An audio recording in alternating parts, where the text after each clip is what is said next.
This episode of Our Brains Hurt is brought to you by Snubbed Coffee.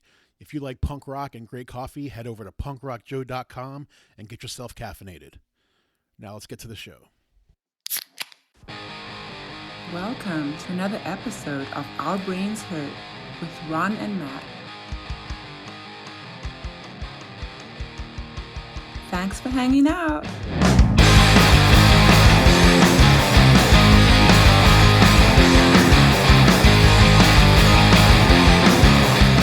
Hey, what's going on, everybody? Thanks a lot for hanging out for another episode.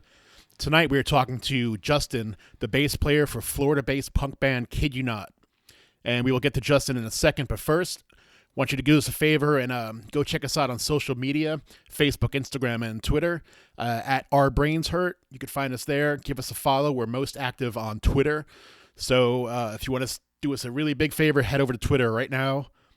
Find us at Our Brains Hurt and click that follow button. That would be really awesome. And you can stay, that's where we post most of the news and everything we have going on quicker than we do on the other sites. So head over to Twitter, give us a follow. And we also have a Patreon page where you can head over there. It's $5 a month. You get bonus footage from each episode. You get some video. You get a chance to ask the guest a question. And you get a merch gift after a couple months. So head over to Patreon and find us also at Our Brains Hurt. But social media, Our Brains Hurt. Just do those, do what you can. Give us a follow. It would be greatly appreciated. And now here is Justin from Kid You Not. Yo. Hey, what's happening? How's this little Zoom thing work here? I've never fucked around with Zoom before. This is like our third time, so. And it's actually the first time that everybody's audio and video video worked at the same time. Worked properly the first time, yeah. So something's going to go wrong in the middle, probably. I think we've done more than 3 on Zoom now. Yeah, because we did Richie. That was the first one. We're just talking about the stock market. Oh, fun times. Yeah. Burn the motherfucker down. That's right. I mean, have you paid attention to what's been going on the past couple of days at all? Yeah, I mean, it's fun. It hit me out nowhere. Like, I didn't pay attention at first. I saw a bunch of shit, about it, but finally today I went and looked into it. I was like, yeah. All right, there we go. Very, very interesting times we are currently living in. Very interesting. Hey, it's what happens when you quarantine everybody for a fucking year. That's right. People band together and steal fucking billions from companies. I love it. Yeah, they got nothing else to do but to fuck shit up. Here's your $1,200 for a year. Now figure out something. That was the most punk rock shit that people have ever done in the stock market. Yeah, I was hearing about it for like 2 days and I had no idea what the fuck short selling meant. I'm so dumb when it comes to like trading and like stocks and shit. So I was just telling Matt that I spent like an hour Googling what the hell all the shit meant this morning. And as I figured out what it meant, it became funnier and funnier to me. So I learned from movies. That's all right. Yeah. Like Boiler Room. That's all I remember. Yeah, there you go. I mean, it's all fucking bullshit. The number one thing that has always said that it's fucking bullshit is if you want to day trade, you have to have $25,000 in your fucking account, which is fucking horse shit. Because I could day trade right now and make like a couple grand in like the next week, but I don't have $25,000 in a fucking. Yeah, I was say, I got $25 you can use for it. And I would, man. If I was allowed to day trade, I could turn that fucking $25 into $100 in like fucking 3 hours. See, I always think that I could, or just interested in the whole concept of all stuff. But I fucking hate the risk of shit. Yeah. And not actually knowing how most of the shit works, or even wanting to take the time to figure it out. And it's like, no, that's why like just a little bit over a year ago, I pulled like all the shit that I had, which wasn't a ton of fucking money, but I pulled it all and just left $1 in there. And I want to see how much money I can make off of $1. And over a year, I turned $1 into about 12, which is that's actually a very good return. So we'll see what happens. I mean, that's what about 120. I don't know, man. 120% or something. No, it's actually closer to about 500%. All right, there we go. I told you, I don't know, man. You'll be able to retire when you're 146 years old. Yes. Yes.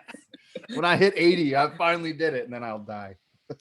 Hey, we'll all be half robots by then too, so you'll be living to your 500. So That's right. Yeah. Cyborg Matt's going to be living the life. No. They're gonna call me Matt. Matt half alive. Yeah. Matt half alive.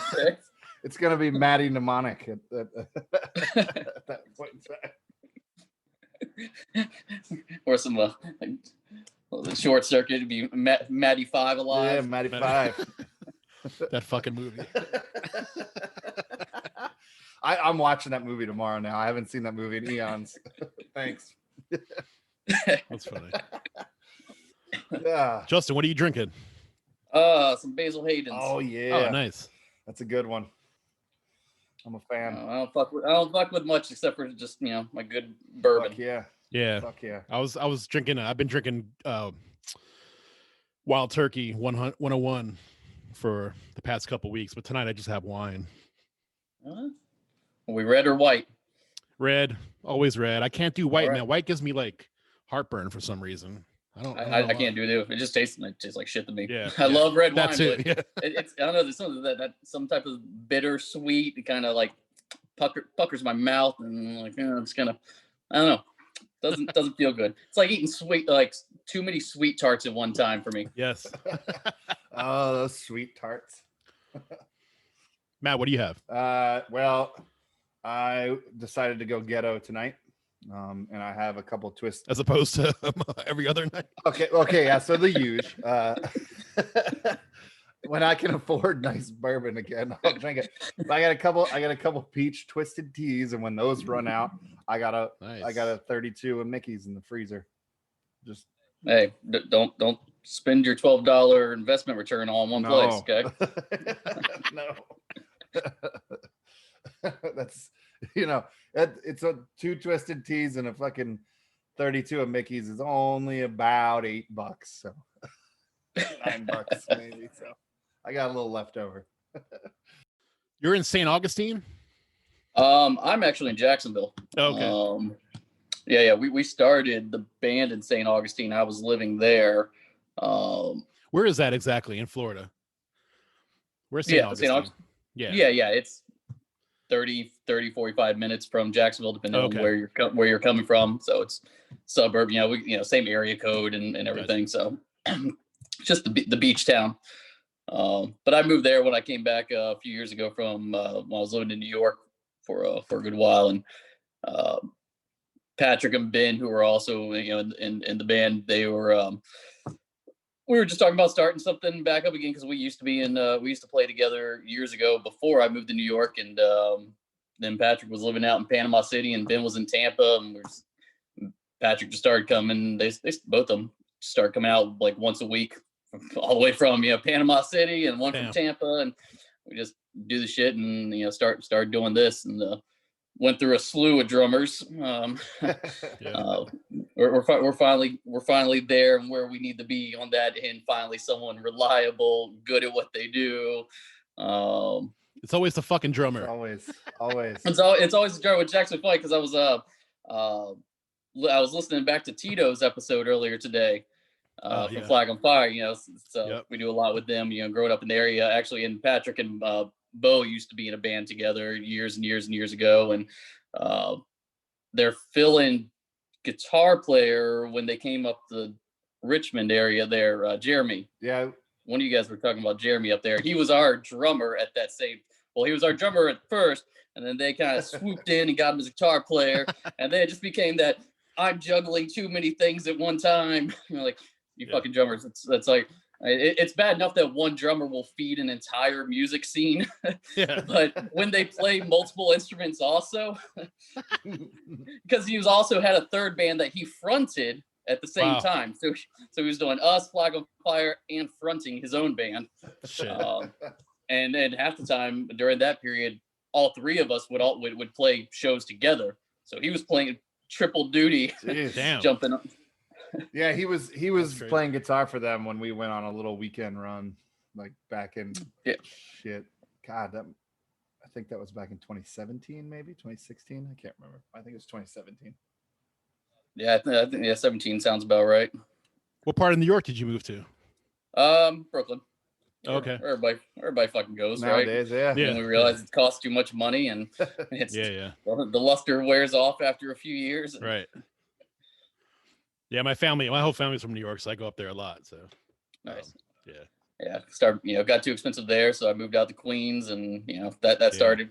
Then that started coming up because everyone was moving out to there, and that was all the gentrified area. So I had a couple buddies who moved to Brooklyn back in like 2002, before everything got gentrified in there. So Brooklyn was still kind of ghetto. And the apartment building that they moved into was an old warehouse that half of it had been turned into an apartment building, and the other half was a fucking doll parts factory. That's fucking creepy. Oh, dude, it was so creepy. Like, there was this fucking dumpster out back of the building that had all the defective doll parts. It was just always full of like defective doll parts. It was the weirdest fucking thing. Yeah. Damn. It was so weird. Man. Yeah. Make for great new metal music video material. Mhm. Hell yeah. Yep. Jonathan Davis back there scatting and doing doll parts flying around. Where'd you grow up? I grew up mostly down here in Florida, but originally from Virginia Beach. Oh, Okay. you're a Virginia boy, huh? I'm a Virginia boy. Look at Yep. that. There's two of us here. Yep. Jumped around between Virginia, Savannah, Georgia, and Jacksonville down here. My parents had this crazy notion that we're not going to be in the military, but we're still going to pack up and make everyone move every 2 years and make life hell, and you're never going to make a friend. So I don't even think I went to one school for more than like a year and a half until I finally hit high school. Yeah. What the hell did they do that they could afford to move around? They just wanted to keep moving, and it couldn't even be fun, right? It had to be back and forth from the same places. It's like 2 years here. Oh no, we're going back to Virginia. All right, now we're going back to Florida. We're gonna move into the neighborhood directly next to the one that we were previously into 4 years ago. Now, I could have had some friends, guys. I could have been normal, Yeah, You could have been a contender. yeah, because maybe I wouldn't be, a punk rocker. we didn't have Zoom back then to, Right? That's right. So you went to high school in Florida mostly? Yeah. Cool. What was that? Was there a punk scene in your area? We had a good little bit. Back when I was in high school, that was like those early the local days of Yellow Card around here. Okay. Warren, was in that from Flag also, and Inspection 12. Great band down here. Great band. Juggernaut was a big one all through the 90s and stuff. So yeah, we had a pretty good. I would say a better than normal local scene. Cool. Most of it more on the pop punk side of things, but we had a phenomenal local scene here for a long time, and then they went to the hardcore scene and the metal scene, and then somewhere just died off. The weird mid 2000s, man, when everything just became metal and everybody was like, oh, punk rock just disappeared for 5 years, Yeah, and then you get to the late 2010s and stuff, and it's like where did everybody go? Oh wait, no, it's all now people graduating high school who are fascinated too much with their phones and what they can find on the internet instead of going out to a punk rock show or anything. We didn't have that shit. That's all we did. It's a Friday or Saturday night. Mm-hmm. I'm 14, 15, whatever the hell it is, and there's all is there's a show going on somewhere in town, and that everyone is going to be out there. Yep. And that's how it was. And how am I going to get my hands on some booze? Yeah. I have a daughter. She's 17, and it's like, just seeing how, she has, she's always on her phone doing social media shit, and it's like, I'm so glad that wasn't a thing when we were younger, because it's like there's no downtime for them.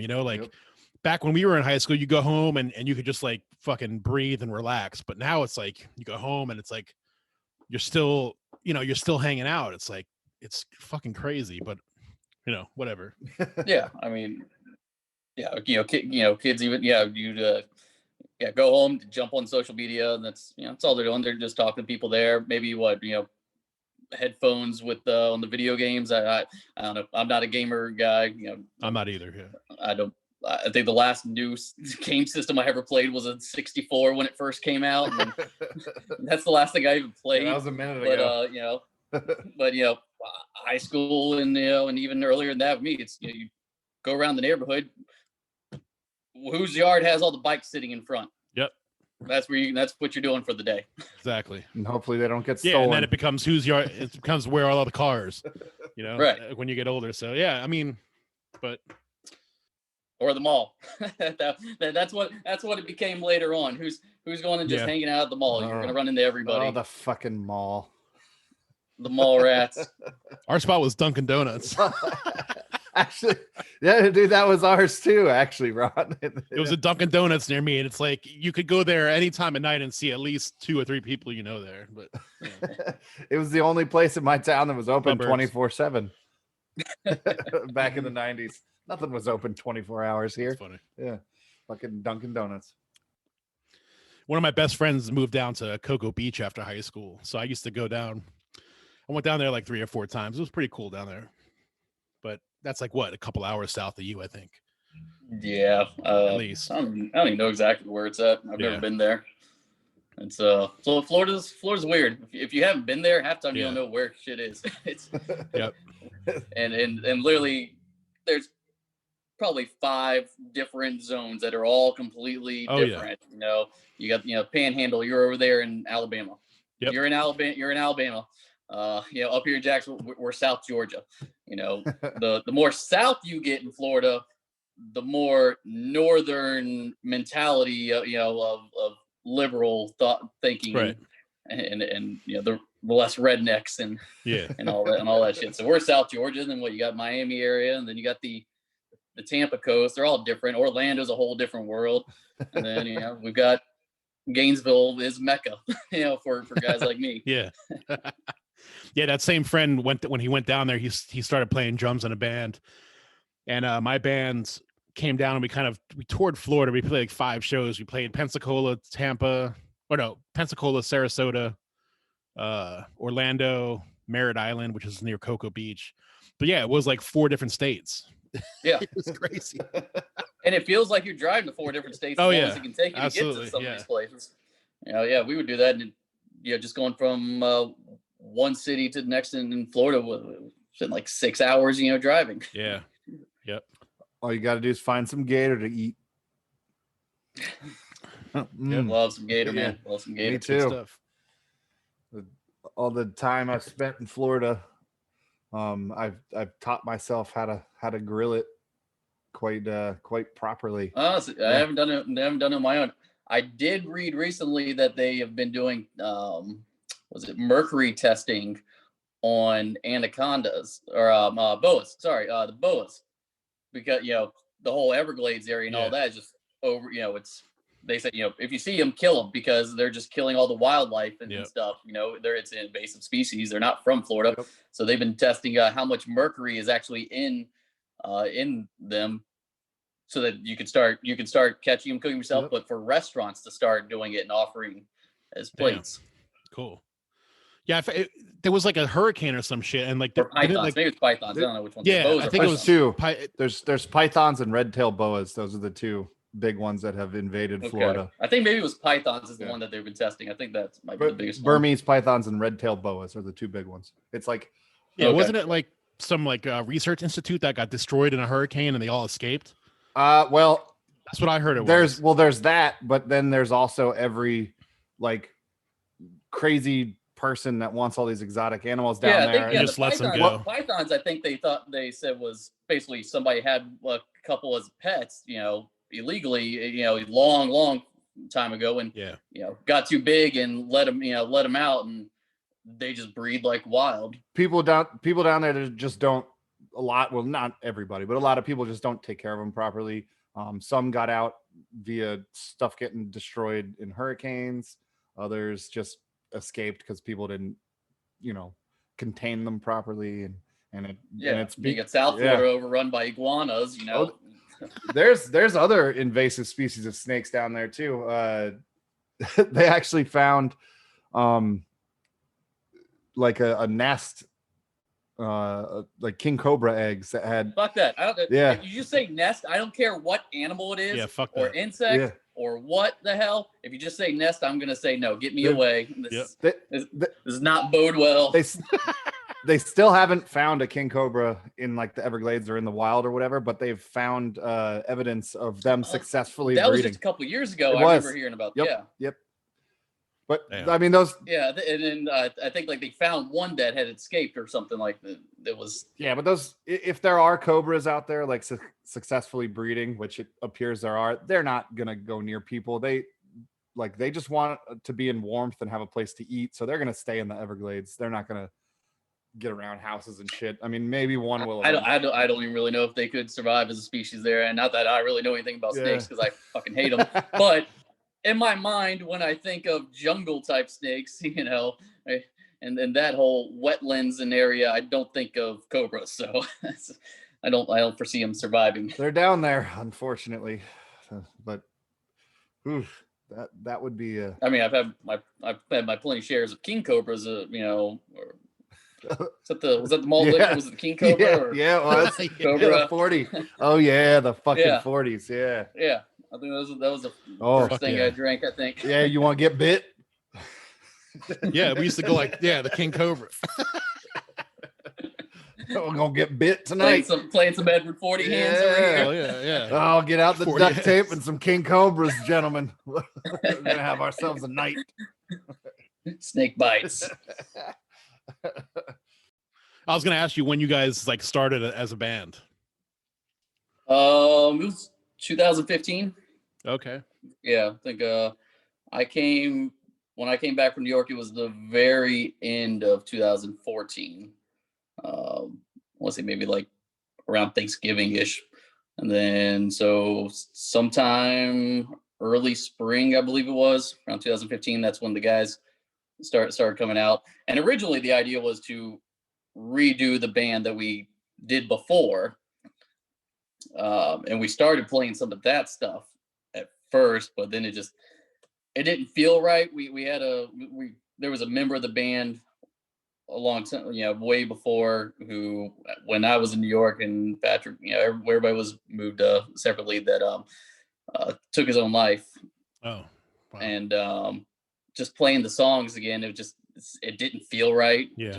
Just felt off. So we started, you know, take something new and kind of you know, almost do a tribute to him. You know, one of our older songs, old crowd favorite there, when I got on my list back here, Just Keep Swimming, from our first EP. If you listen to that, that's 100% written for and about him and stuff. And that's that, you know, don't give up on things, you know. Yeah.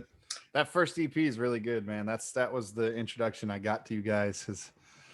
As a matter of fact, I went back and re-listened to it for the first time in a while this morning. Yeah, it's not up, well, because we re-recorded it also for the last record thing, or not the last one, 2 records ago. We re-recorded that, re-recorded the EP for the Home Again album. But yeah, that's what started off, and then I think from there things slowly just progressed more and more and more. Like, you guys are not as fast because we're all getting older. Yeah. Your band is pretty much the exact same age as my band. We started in the spring of 2015 as well. So. Yeah, we're all out there in those late 30s, early 40s, and it's yep. There's definitely been a handful that after the recording process, we got together like, all right, we're gonna play this live, and no, we're no, this goes a bit too fast right now. I know. Which we're actually doing. We're working on a few of them now. What else are we gonna do in quarantine? We're pulling out old stuff. We're like, we've never played this live. So redoing all kinds of sets. Actually, we came with the idea of we're gonna just make 3 different sets. So when we figure out, whatever show we'll play, all right, this is the set, or we're on tour, we're gonna play set A this night, B this night, C this night. So a lot of old stuff Cool. coming back in. Some of that is that faster stuff, and it's still hard. Yeah. It's still fast, but I think like when we first started working on it, now we rehearse here in my house. This where I'm sitting right now. We got a big band room here. Cool. Air conditioning and everything. But Nice. Yeah. when we wrote that stuff and first put it out, we were in a garage in the middle of summer in Florida. And that fast stuff really, you start sweating your ass off. Like, It don't work. I'm losing my breath. I can't breathe here. I remember that we had a storage unit we jammed in for a brief period of time, and we did that for a long time. Yeah, the summers here now get quite like the summers in Florida. God, that was miserable. Yeah. I'm glad we don't do that anymore. Yep. We did storage units for a long time, and reeling out the extension cords all the way to the main building. To find a plug, and hope they don't see you in the middle of the night doing it. Do they allow that? I know some places allow it, but no, they're not supposed to. Okay. They do here, or at least the place that we jammed at, they didn't give a shit. The storage unit right next to ours, there was a dude living in it.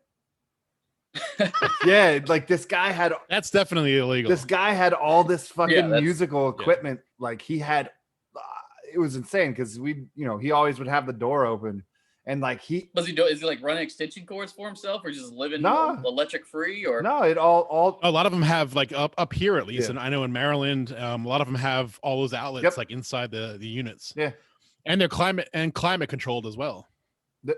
Okay, see, most of the ones here are outdoor storage units. Yeah, the one where we were was an outdoor one, but they all have electricity.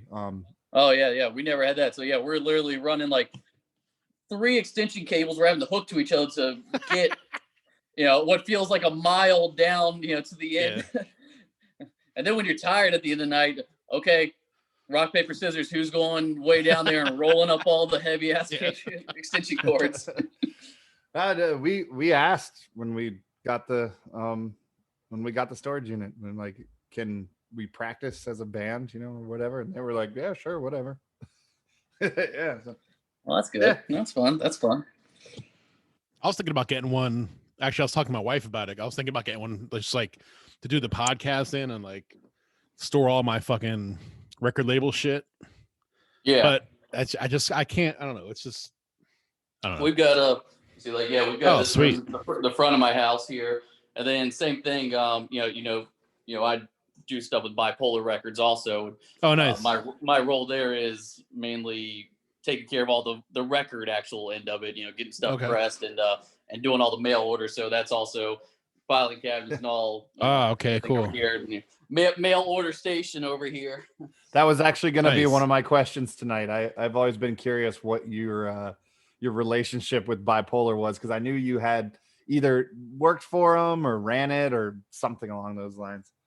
Yeah, it was Damon first came to me before he started it. He was working over with For the Love of Punk, and wanted to release our first record on vinyl, which was all tricky because we were signed to Deep Elm. They're just digital, right? Deep Elm? What was that? They're just digital, right? Deep Elm? Yeah. That's the thing. The last few years they've gone to strictly digital. So we got permission then to go elsewhere for vinyl. And then so Damon paid for our first record out of pocket, just on his own. He knew For Love of Punk had stopped, and he just wanted to do something to help us out. So he paid for that, and then.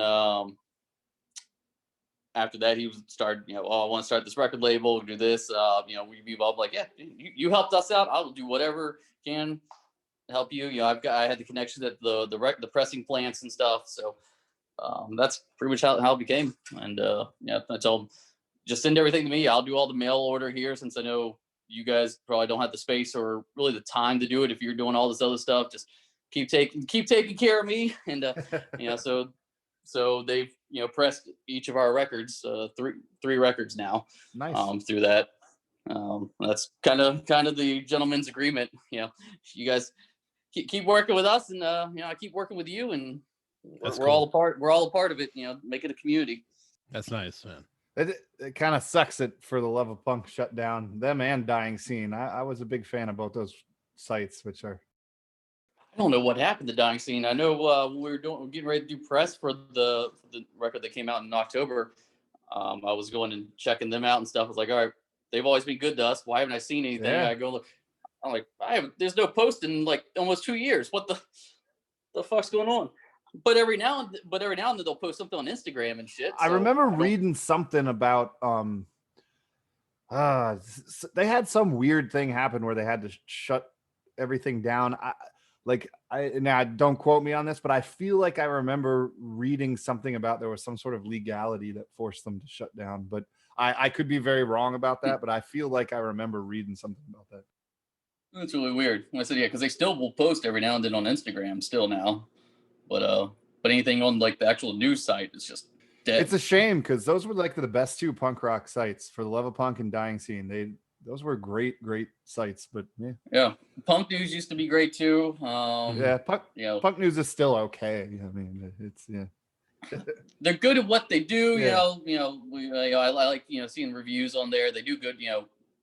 Good with detail on the reviews and stuff, not just hey 5 stars, 4 stars, whatever they those guys, the guys who work for them definitely put in some effort into it. But I always feel like their news is always like a week or two behind everything else. Like I'll know about something and then it will be like almost a month sometimes until I see Punk News post about it. Yeah. This is old news now. It's they also. I mean, they also Punk. We're all getting old. Maybe that's old. Punk News is old news.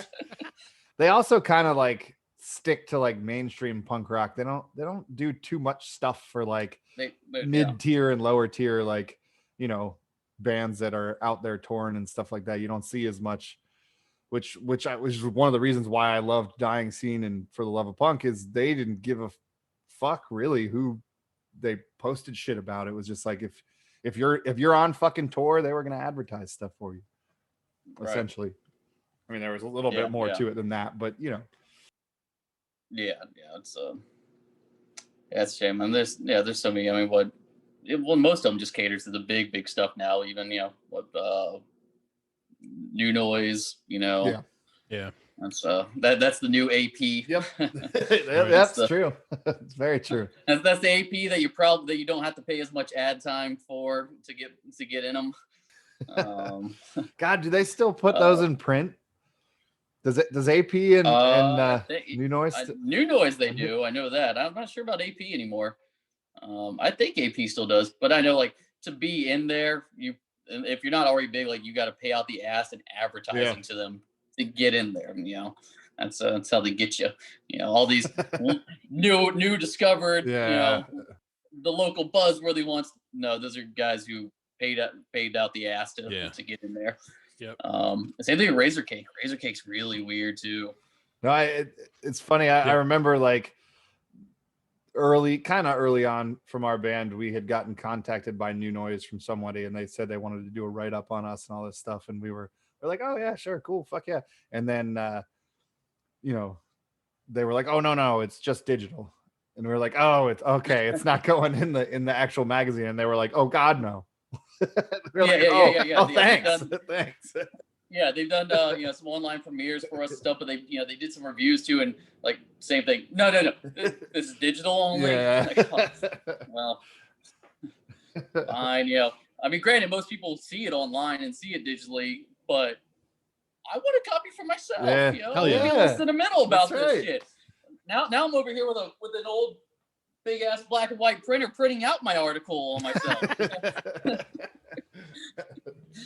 It's going in the scrapbook, That's and right. paste it and a collage. That's it, man. I gotta have that collage.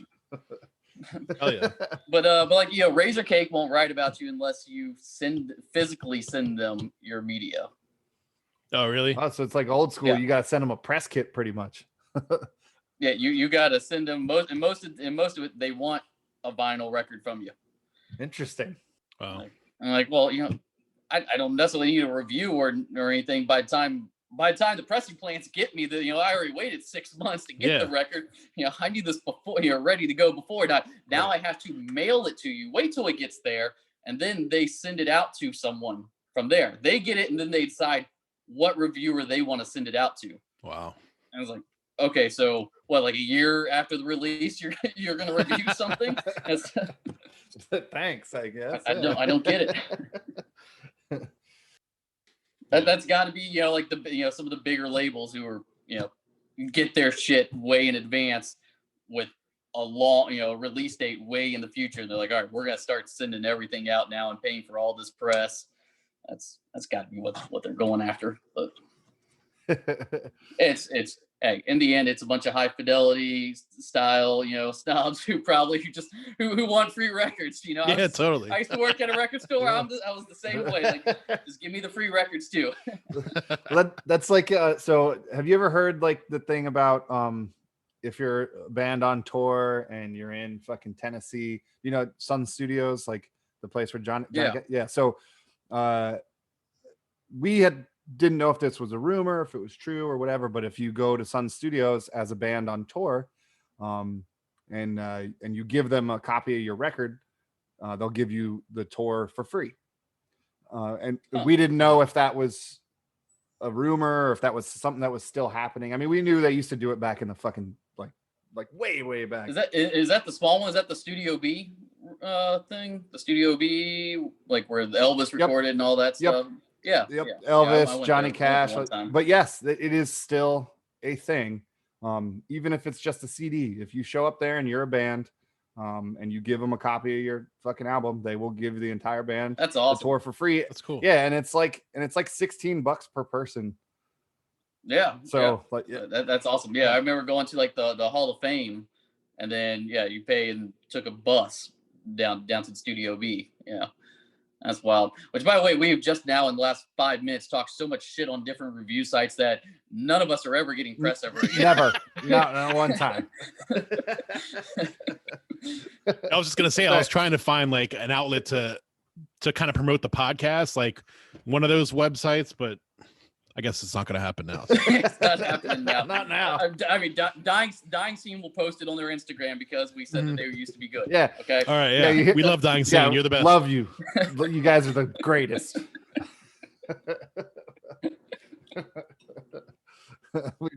We're all fucked from here. Yeah, it's all downhill. What's your most memorable show, Justin? Oh shit. Show that you played, not went to. Right.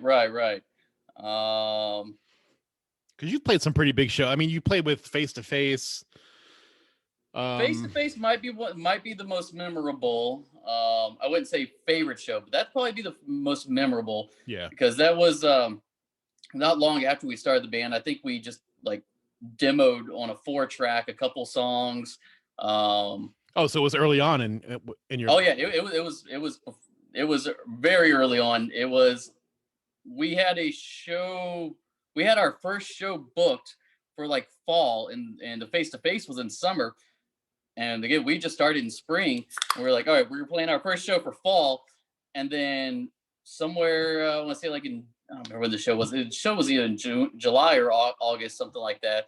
So I think it was like around like June or something. Warren from Flag on Fire called us. It's like, hey, I know you guys started a band again. Don't know what it sounds like, but you guys want to open up for Face to Face? Wait, so that was your first show? That was our first show. And we were like, get the fuck out of here! That's we're like, crazy. Well, shit, like, yeah, well, no, we're definitely not ready for it, but holy we're shit, gonna make ourselves ready for it. And then, damn. so that was awesome. And got there, beforehand. Face to Face has always been, such a huge influence with me and Patrick. I'm sure the other guys too, but I know like me and Patrick always have the most conversations with music. And Trevor, you ended up using Patrick's gear that night. And then they didn't have a merch guy with them, so they asked me if I'd run their merch for the night. Oh, that's cool. Like fine, I'll do the bullshit work. I don't care. I'll fucking run your merch. Let's go. Yeah. So and then then I gave me a bunch of merch. Well, they tried to pay me. I was like, oh really? I was like, no, you guys are on the road. You're probably like, Yeah, I know you got to make decent money as face-to-face, but still, yeah. you're on tour. You're still living with, needing some gas money and stuff. Like, just, throw me a couple shirts or something. They gave me one of their skateboards and a couple shirts nice. and stuff. I was like, all right, that's all I need. That's fucking like, cool. I was going to sit here and watch the show anyways. It may as well. So it's not like I was going anywhere. That face-to-face guarantee has got to be nice. It's got to be at least $1,200. It's got to be. Yeah. It's got to be. But that and the first time, I think the first time we played Fest was probably, because again that came out of nowhere. It was just a couple months after the face-to-face show where Tony from Fest caught wind of us. Somebody had sent him our stuff, and he emailed us. He was like, "Hey, obviously it was already like September or something. Fest is in October." But he was like, "Oh, next year, you guys want to play? You're on." Like, okay, great. Yeah. We showed up and we played Market Street Pub, and it was actually the last year that I was open. But that was a big venue, and we're coming here, barely a year into the band. Like, no one knows who we are. We've only done a couple local shows in Jacksonville and St. Augustine. The place was fucking packed out. Yeah. Mostly like, a lot, people all over the country, a lot of international, people came out and stuff. I know we met a lot of, definitely not fucking Cletus and shit, but a lot of Australians and shit. And just sitting there seeing people singing along to songs. No idea that, we even had the lyrics out online probably, weren't expecting that, but just a whole room of people like singing this stuff back to us. Like, this is probably the best I've ever felt, and I've played some bigger shows before with other bands in the past. Patrick's played, with much bigger shows and, gone on tour with other bands and stuff. But I think that for us felt like the most of something out of nowhere, really, for us, like completely not expecting it. Right. That's a high you can't explain to people who, aren't involved when you're with at a bands festival and with like 20 something venues and a few thousand people who can go to 20 different shows at the same time yours is playing, and to have all these ones want to come and see you. Yep. That's just like, it's the most humbling experience you can have. They're not just sitting at a regular show, local show or even a touring show, just waiting around for the next person to play. They walk to you and skip these other bands that that we're playing, and it makes you play so much awesome. better. I know, like when the crowd's into it, man. Fuck, there's nothing better than that, dude. There's nothing better than like seeing the crowd being into your music. It's And each year that we've played, it's the crowd's gotten a little bit bigger. We've gotten to a little bit better venue each time, and it's just it's never less humbling each time. Because everyone else could be doing something else, could have a different agenda. Could be fucking me. I'm at Fest half time. I'm old and worn out. I'm at the hotel right down the street half the time, like, okay, it's time for my nap right now before I go out and catch a couple more bands. That's why I purposely always get the hotel that is literally walk across the street. It is like 20 feet from the main venue. Like, I don't care how much I have to pay. Oh yeah, it's the most expensive. But that's like, I want a place where I can go and nap for a quick second. Give me a little power nap. Get me away from a porta potty. Like give me a little. Yeah, fuck feeling. That, man. Yeah. Now, the older I get, the more luxury I'm willing to pay. Oh yeah, totally. Now I'm curious, Ron. Was that the first mention of Cletus on this podcast? It was, and it should be the last. No, I'm just kidding. I feel like that might be the first, but I also feel like he might have come up one other time, but I'm not quite maybe. Sure. I'm super new to Boozers, like maybe like less than a year or something. But after I said that, I was like, oh wait a minute, this is gonna be like out there on Spotify and shit. Like, that doesn't matter. Most people aren't gonna fucking know who I'm even talking. Who I just it's all good. But they're be Google like, is this somebody I should know? Is this fuck, Cletus is probably more famous than fucking any of the three of us, man. Like, no shit. Like, he's on like the cover, he's on like the headers of like fucking like huge festivals and shit. Like, that motherfucker gets around. Yeah, for all you listeners who don't know, he is the Prime Minister of Australia. Yep, that's exactly what he is. It's like you always hear everything in Australia can and will want to kill you. Yep. Yeah. Including Cletus. And they all work for Cletus. This is how I get my Australian booze. Cletus sends me little fat lambs. It's like the bottomest of the bottom shelf of liquor. It's not even really liquor. It's he doesn't send me anything. He doesn't. He's probably mad at me. I always miss his call. Anytime he tries to call, one time zone differences, motherfucker. Yeah. That's all right. But I actually did try to call him a couple nights ago, and he was on another call, so he missed it. I was like, I'm not calling Australia again. But he's always trying to go.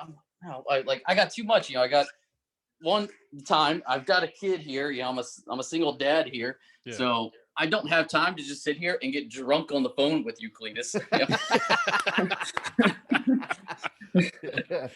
Yeah, he messaged me this one time. He's like, "Hey, let's do FaceTime or whatever." I was like, "Dude, I'm going to bed. I have to wake up at like 5 a.m."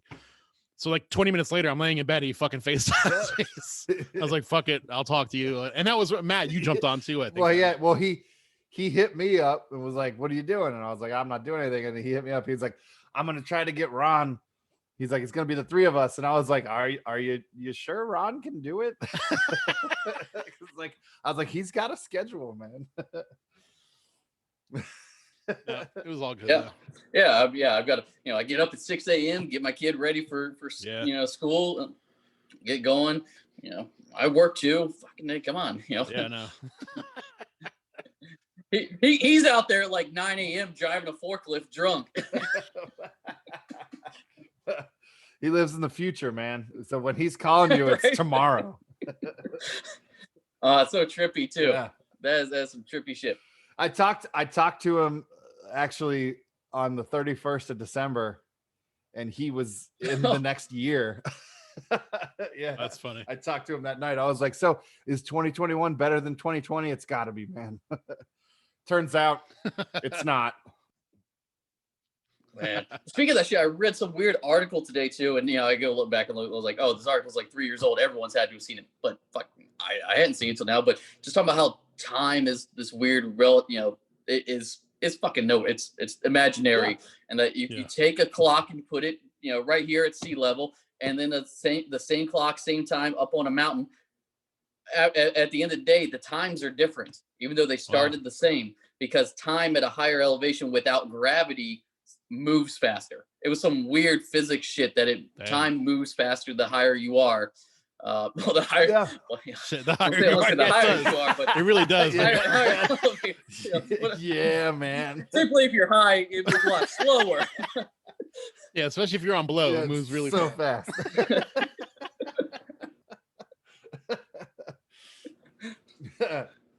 So yeah, that's some weird shit there, and then in the end, all I could think about is what elevation is punk rock time.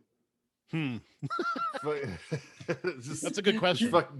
Just fucking go. That's it right there. Yeah. Because every show that doors are at 7, it's at 9. Yeah. Every time your set is at 10, it's at 1 a.m. That's right. This is what happens when you leave a bunch of slack ass procrastinators in charge of fucking something. We might have all, or not all, some of us might have gotten our shit together as we got older. I'm probably not in that group, but Hey, wait, we've got a rule now. Also, we don't play unless there's a touring act coming through. We don't play on during the weekdays. And we don't play.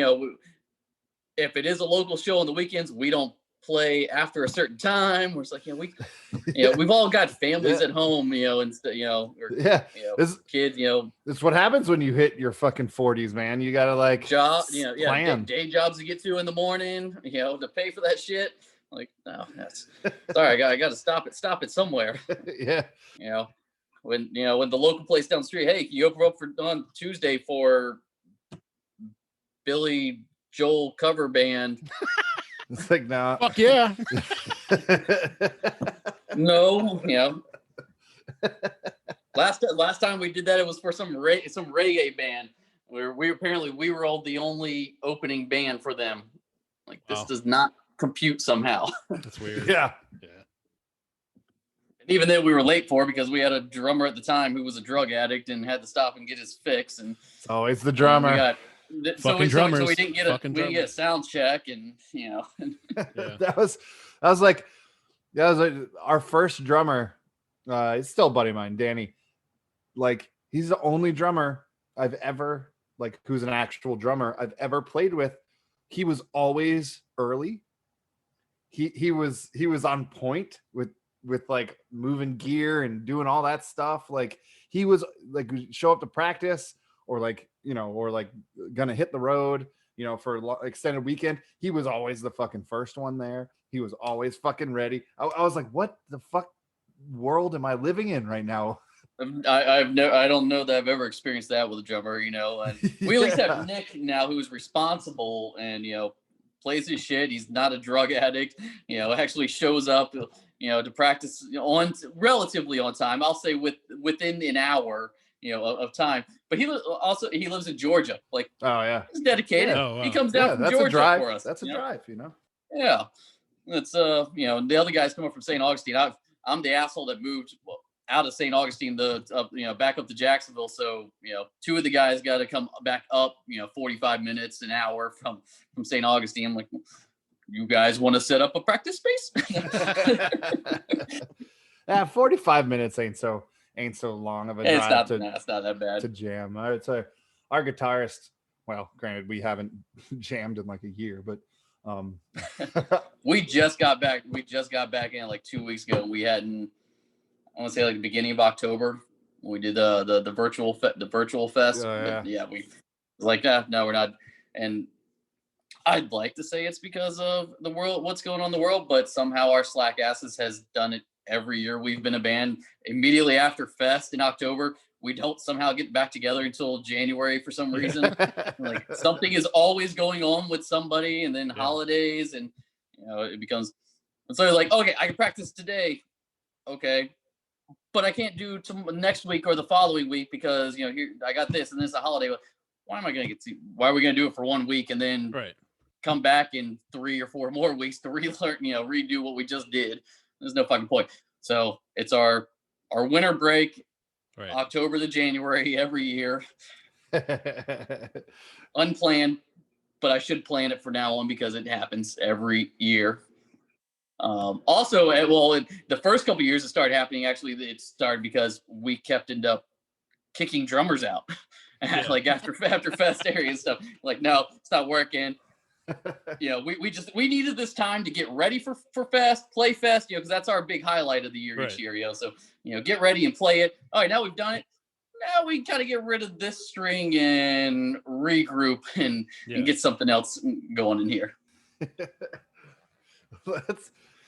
Let's talk about y'all's new record a little bit here, since we do like to play a couple songs by our guests when they have them on. I'm hanging out the first time one of you guys make a joke that you hate it. No way. That's almost all I've gotten since I'll post something about the record, somebody will say thanks, I hate it. Fuck you. No, we don't hate things here. Only ourselves. That's why we drink. That's right. That's right. I hate myself a little less than you because you're drinking whatever bullshit. Yeah, that's right. Yeah. You hate yourself. I at least have a little more pride in my hate, okay? A little more pride in my self-hatred. Yeah, Justin, you definitely... I'm going to spend money to feel like shit about myself. That's right. Justin definitely won the booze game tonight. Oh, yeah. Basil Hayden's. I wish I had some Basil Hayden's right now. But all right, yes. Let's talk about the record. All right, let's go. All right, so we're gonna play a couple songs. One, we usually play a little ways through, and the other at the end. But I think as we discussed, one of the songs we're gonna play, which also seems to be the most popular song off your new record, called "Fantastic Drugs" and How to Take Them. Take them. Yeah. So how did that song come to be? And That was the first single released. I don't know how any of them come to be. What's it about? How does anything come to be? Just appear. Yeah. I was actually watching Empire Records the other night, and what was that line? It's like, where did thoughts come from? They just disappear. Patrick pretty much writes everything. He'll bring it to us, and we may say, hey, maybe we'll try this, do this a little different, so we're not. But I'm not gonna bullshit around. He's the primary songwriter. He writes it, and he's damn good at what he does. And he's probably got like 20 more songs demoed out and ready for us to go. Right now, because he never stops writing. We joked about that we had like in like 4 or 5 years now, 48 released songs. Damn. On albums. But so he did. But it's mostly Fantastic Drug sounds, great. We wanted to originally name the record that the same, but record label didn't really feel as much that it'd be a nice title. But it's not about drugs in that way. It's a mental health song. Most of the album, I think, I'm gonna say it is written more of a mental health standpoint. It's about the things that we do with antidepressants or whatever else. That's the type of drugs that's talked about there. Whatever a lot of people are taking to get through their day, even booze. Especially because all this was written during the pandemic and stuff. And I think that was like the big spike in alcohol sales. Oh yeah, was during this. So it was like just how different ways that you get through your shit. So I know that's pretty much what that was written about. And most of the album was all mostly a mental health thing. Again, I think I've kind of asked and said something about it and kind of get the from Patrick and all. But I'm not gonna question his lyrics about it. I'd never go directly and say, what is this song about? I'm going to take, what you write also, like anyone else who listens to it. I'm going to make my interpretation of what comes from it and, what I feel from it too. I'm not going to spoil it for anything. I'll feel it for myself, if it relates to me, I want that connection also with what he writes and stuff, So that's the long-winded answer to the short question that you expected 20 seconds of. No. I like that answer much better. We lost it all. We let it go. We disassociate from everything we know. We're pessimists. We're cynical. First to fail, but last to know. We're all so fucked up, but we're scared to let it show. It comes in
and then then we got a video. We got a music video for that one. That's the first music video we've ever done. Nice. And it was done right here in my house as well.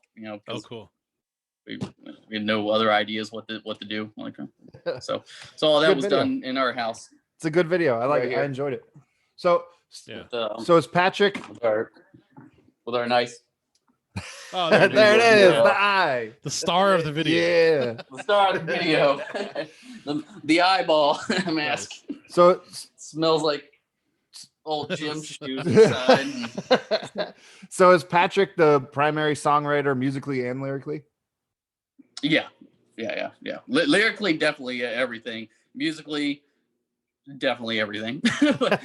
Again, he'll bring it. Like, oh, maybe we'll try this little change or something. At least like when we go to recording, let's try this and change it or something. Or if we're playing, live after the recording, maybe one of us wants to do something a little bit different, on this part or something. So, but the way it comes out on the record is usually how he wrote it for the most part. 99% of the time. We'll discuss some things. So halftime we would say I'm notorious saying, let's try this real quick. No, okay, no. Yeah. There's a reason why you wrote it, and none of us. So yeah, he is definitely the mastermind again that just writes and writes and writes and writes and never stops. I'll tell him it's nice to have somebody like that. Yeah. And I'll say we got this person asked if we contribute a song to a split or a compilation. Which how about the thing you were working on the other day? A little like, I've got like 10 songs, already halfway demoed out. We just choose from there and then we'll finish recording them. He just he doesn't stop. He is a great songwriter, and that's all I can say about him. Love it to death. Everything he does. Yeah, that's awesome. Even we've been in like 2 other bands before this together. Same thing, just constantly knocking them out, one after the other, and they all sound good. Uh-huh. They all sound good. I think of everything that's been written and brought to this band. Maybe 2 songs have said, no, let's get rid of it. We don't really like it. Mm-hmm. I dig the fuck out of you guys, man. Like I said, your first EP is how I was introduced to you guys from, and I've been a fan of everything that's come out since then. And I know you said some of that stuff got re-recorded or whatever, but yeah, that first EP got re-recorded on the record. The two albums. Yeah. The second album, so this new one's our 3rd record. The second one, we kind of debate internally if it was our second full length or if it wasn't our second full length. Like where are we now? Are we on 3 or are we on 4? Because we had the new EP ready to go, but part of our agreement with Deep Elm also included re-record our previous.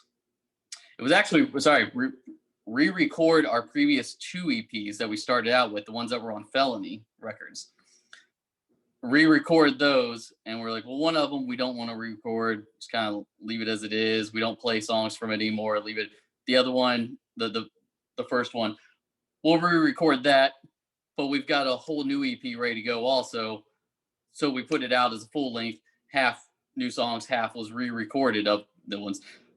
So it's always a little internal argument. Is that 2 EPs on one record, or is it a full length? Where's it going from there? So who knows what the hell we've done? 2 or 3 records, I don't know. But those are on Home Again. Right. Yeah. Which is a good record. I mean, that's the second half of Home Again. Yeah, re-recorded all that stuff. Yeah. E equals MC Hammered. I love that fucking. Yeah. I love that fucking song title. That's another one we don't play anymore. That's a little too well. That one's I think out of key from what we play now. But, it's a great title. I think the one that's the only one that's really too fast on that one that we won't play again for being fast and shit. And I think we wore ourselves out on it was Boxers. Boxers don't have an old timers don't. I don't even fucking know a name. It's been so long since we played. I don't even fucking remember the name. Yeah. That got nixed a while back. Yeah, I mean the songs I was listening to, Thanks I Hate It, today, like like listening to the lyrics and stuff, and like as somebody like I suffer from depression, I'm up and down and sometimes, but like listening along with the lyrics, it was like fascinating to hear these awesome lyrics, but at the same time it was like almost hard to read along with them because it really did touch home like so he really is a really Patrick's definitely a badass lyricist.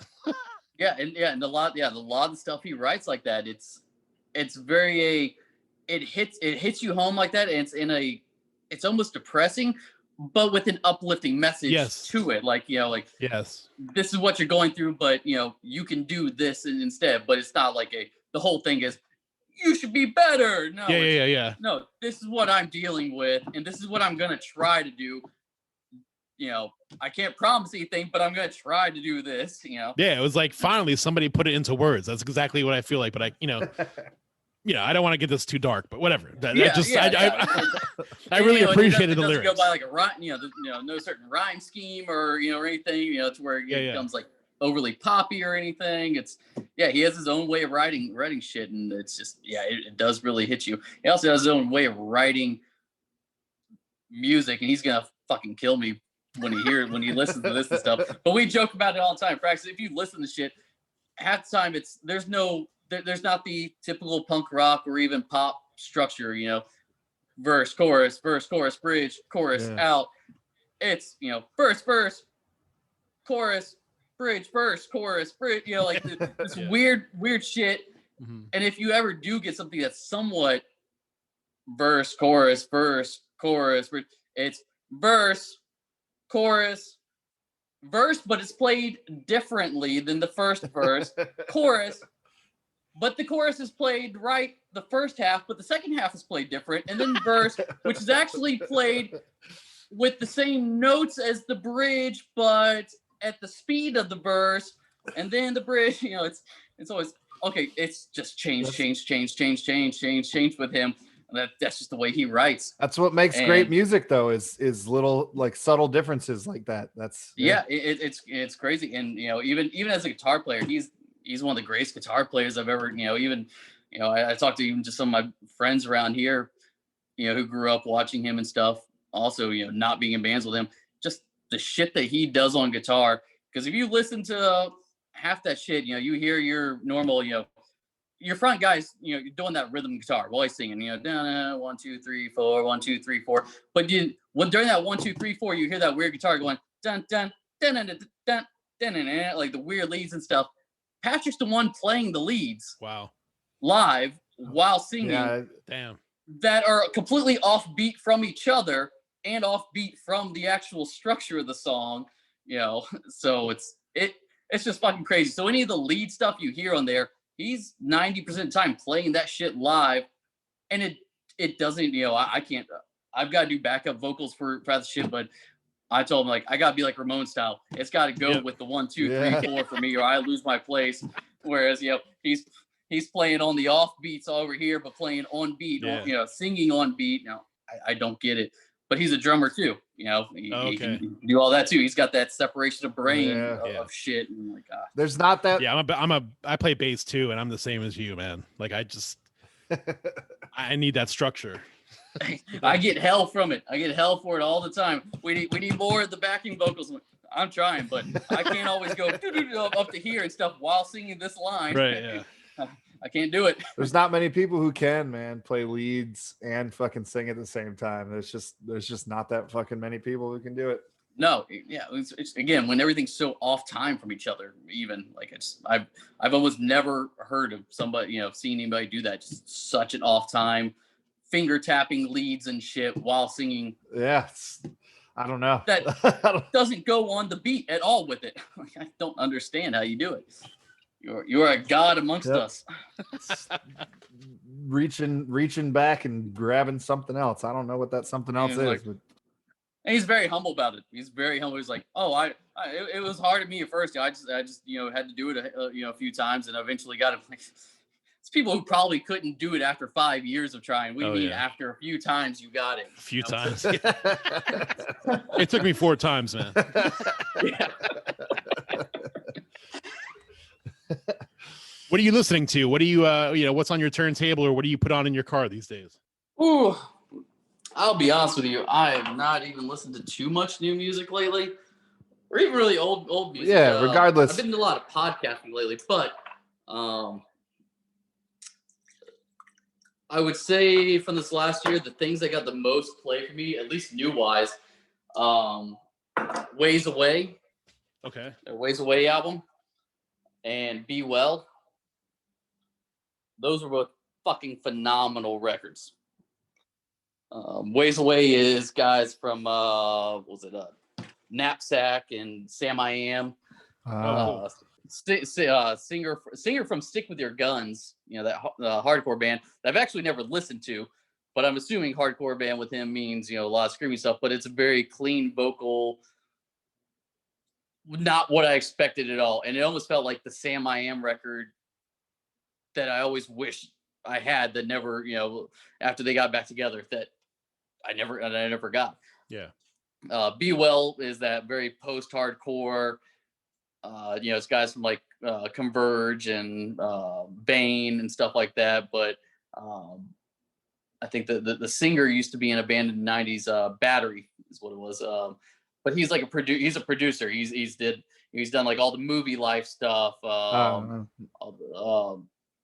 Shit, Piebald, like just look him up online. Literally, it's like a who's who of the early 2000s and late 90s, early 2000s, post-hardcore punk rock stuff, and he's done it all. And it's phenomenal. It reminds me a lot of movie life stuff. So that'd be mostly it. You know, as far as new stuff for the year, the new Nick Cave live record, barely left my turntable this year. Big Nick Cave fan. The new Bruce Springsteen. I'm a Bruce Springsteen fanatic, in and out. That is my idol, my musical idol in life, Bruce Springsteen. And then other than that, you know, I'm actually I'm a jazz nut. You know, I listen to jazz more than anything. So I've been jumping back into some old jazz records here. Awesome. A lot lately, just sitting in the house again, having a glass of bourbon stuff. So your musical roots come from jazz, huh? Yeah, definitely. Yeah, I started with jazz saxophone, you know, at a young age and stuff. I know, also where I definitely came from. I also started with jazz saxophone. Oh. Yeah. And Hank Mobley is the new record I've been listening to. Well, no, I won't say new. It was like 1960 or 63, so not new, but one that I finally picked up and you know, hadn't heard before, and I was like, oh man, I haven't felt this like this twinge in me in, you know, in a long time. You know, hearing something for the first time, you know, it's just got that pull at the strings. So that's I say that's it. I'm looking at my records right now, seeing what I've mostly pulled out lately. Les and Jake, they've always been, you know, top for me. They're neighbors of yours, basically. great band. Yeah, exactly. I grew up. That was one of the first shows I was going to and stuff. Gainesville, Rock City. Yep. Show, you know, it was always Les and Jake and hot water music shows. Mm-hmm. The new Felt album that has also been constant rotation on mine. Felt. You know, I get into my hip hop also, so I'm kind of all over the place, man. I am all over the place. But cool, it's funny because like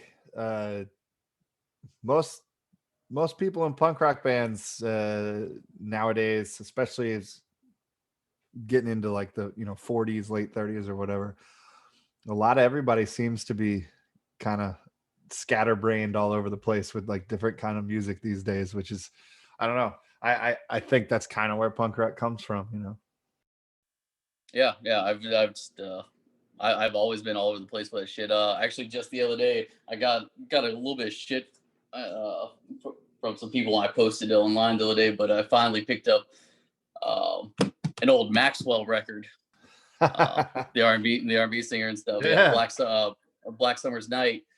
which is always just a phenomenal album, especially as a bass player, especially like from a rhythm section standpoint, it's fucking phenomenal. And I know everyone says things sound better on vinyl. Some things really do sound better on vinyl. Yeah. And I put that's the first time I've had it on a record, and I put it on. I hadn't listened to it probably in like 10 years maybe, and just hearing little nuances and little tiny things that you just never heard in the record, like just kind of gave me goosebumps that I hadn't heard in a long time on a record. Right. And it's a lot of times it's that slow mellow stuff that you get that goosebump feeling of when it feels like you heard it again for the first time. Yeah. Oh yeah. Do you know who Karina Denike is? I do not. Well, you probably actually do. You just don't realize it. But she was one of the two chicks that sang for Dance Hall Crashers. Do you remember Dance Hall Crashers? Oh, okay, yeah. Yeah. And she's done guest vocals on a ton of punk rock records or whatever over the years. But she has a solo record that's really hard to find. I mean, you could get it digitally on Bandcamp. It's not on any streaming services. But it touches a lot of jazz and God, I couldn't even list all the styles of music that it touches or whatever, but it's a phenomenal record called Under Glass. Phenomenal record. If you're into like What style is it? It's very like old school, like R&B, Okay, jazzy R&B. I'm all about that stuff. Yeah, you would like this record very, very much. Like I said, though, it's hard to Hi find. guys, I play in a punk rock band, but all I listen to is like jazz and R&B. Yeah. I think I think not on that record, but one of the songs that she covers somewhere, I think you can find on like streaming service or whatever, is like the Cantilever Bridge or whatever. Yeah. Kind of in vein of, if you know that song, that type of right. But yeah, it's probably up your alley. You should check it out. Again, I'm gonna just get more wild in the shit that I listen to. Another one that has been one of the more constant rotations of this year is the new Chris Stapleton album. Oh, Chris Stapleton, one of the better country artists. That's in the mainstream. I came from loving all the outlaw country stuff. Yep. My son's middle name is Jennings for Wayland. Nice. Yeah. I mean, he's just a phenomenal fucking songwriter. I know he's written for all the big, for half the big guys and stuff here, but he's just fucking great. Terminal Bliss. That is another one I will say has been my constant rotation. I think it came out like 2 weeks ago, so that has actually been a constant rotation for the last week or so here. Are you a Sturgill fan? If you're a Chris Stapleton fan? Yes. Yeah. Yes. As am I. But give a shout out. I'm giving a shout out to the Terminal Bliss guys. It's like page 99, old school, like Pig Destroyer, type, that type of stuff. Again, nice. We're going in like grind metal. Yeah. Yeah. Like the album is like 10 minutes and 40 seconds, and it's 10 tracks. Yeah. so it really gets there. So yeah, that's the shit that I like. And I'm into it. Hanalei just put out a new single. That's fucking great stuff. So my boy Brian Moss, he used to be in Sing for Great Apes.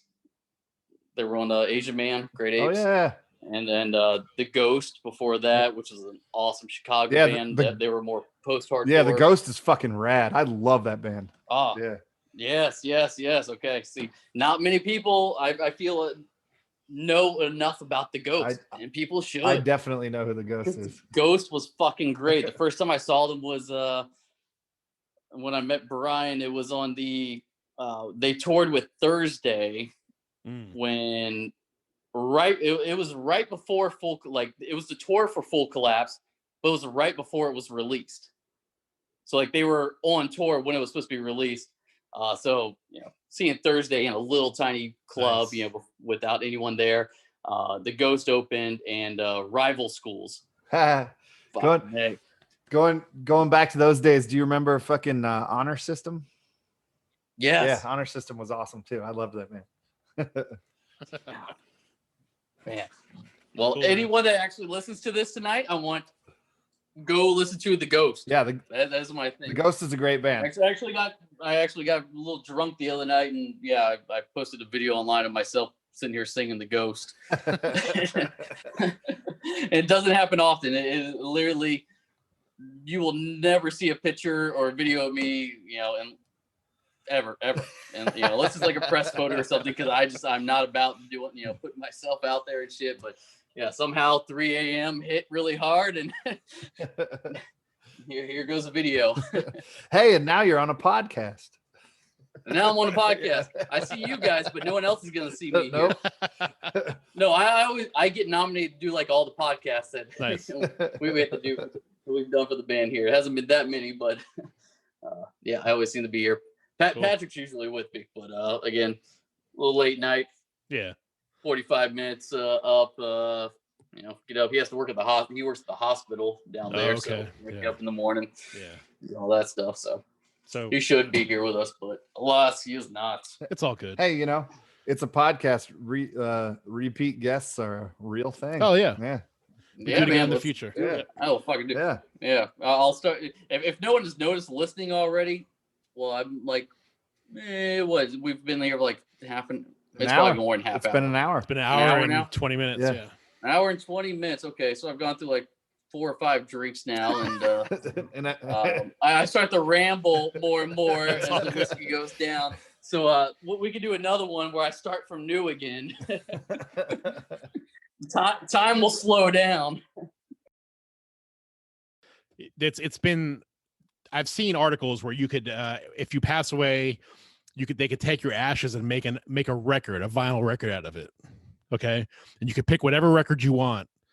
So which album, if you were to take your ashes and tell your loved ones, this is what I want to do with my ashes, which record, what vinyl record would you make with your ashes? Bruce Springsteen, Darkness on the Edge of Town. Boom. Nice. Nailed it. Damn. It's like he had it Done. preloaded. Yes. Number one record in my mind. Nice. I'm not gonna be the snob that says best record of all time. No, best record for my all time. Nice. Good deal. It is, yeah. Bruce, and then I would go with number 2 be John Coltrane, some Blue Train. Cool. Then I don't even know what number 3 would be. Yeah, there wouldn't be enough ashes left, so you're good. Yeah, I'm done. Like by that time, we're at like the tip of the penis. It's just burning off there. Okay. Which album do you want to contribute the tip of your penis for?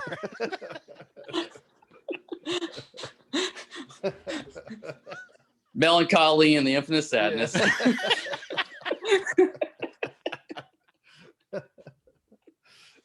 Awesome. Probably would be my 3rd record though. Do you have anything you want to plug? No. Okay. I'll find all the Okay. links. we got one more song though, Ron. We got one more song. Yeah, That's right. yeah, That's right. Yeah, one more song there if you're doing the right one. Handbooks for the recently deceased. good.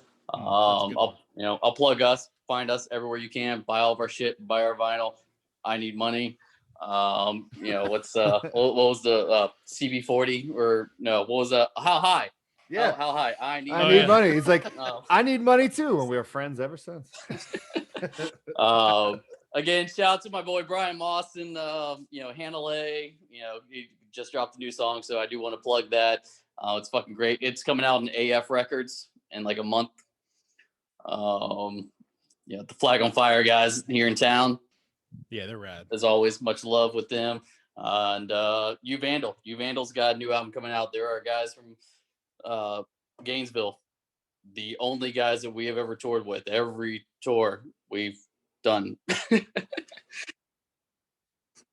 I don't know if that's by choice or not, but they're the only band we've ever toured with. So Nice. and multiple times. So yeah, that's it. And Cletus. Of course, Cletus. Yeah, we don't have to fucking start giving a shout out to Cletus. I'm sorry. I will let someone else plug Cletus, not me. It's the Australian So- Bubba. He's gonna plug Cletus. Someone else can do that. So yeah, that's it. Cool. Well, Well, thanks so much, dude. yeah. Thank you very much for fucking coming on. No, thank you guys for having my drunk ass on here. Yeah. Hell yeah, we're drunk too now. I am. At least. And but then now that you've said there's repeat times, Yeah. I fully expect a repeat in times. For sure. Fuck yeah. We'll get you and Patrick on here. Fuck yeah. Yep. Hell If yeah. not, I'm gonna find whoever else you have around here that you're getting on it, and I will go and show up at their place and force myself on. Fuck you for already having the flag guys on. Yeah. I gotta find someone else. Dude, Tito was our first guest. He was our first guest. Yep. Yes. That's funny. Well, cheers, boys. Yeah. Cool, man. I All right. appreciate it. Yeah. Take Fuck care, yeah, man. dude. Thanks so Love much, it. dude. Thank you very much. All right, man. Later. Later, Justin. All right, another episode in the books, and thanks a lot for hanging out with us. Let's see. So head over to our social media pages, especially Twitter. Head over to Twitter right now, or right after you hear this final song from Kid You Not, and click follow. If you follow us on Twitter, you're going to get the most up-to-date information that you can, besides being a patron on Patreon. So if you can't do the Patreon, definitely head over to Twitter. We're very active on Twitter. And that's where you'll find the latest news and stuff from us. So Our Brains Hurt, Twitter, click follow. Thank you. So we're going to leave you with another song from Kid You Not, Florida-based punk band. We had just been talking to Justin, the bass player. If for some reason you're only hearing the end of this, go back and listen to the whole thing. So anyway, this song is called Handbook for the Recently Deceased, and it's off their Thanks I Hate It album. So here it is from Kid You Not, Florida-based punk band, Handbook for the Recently Deceased. See you next week.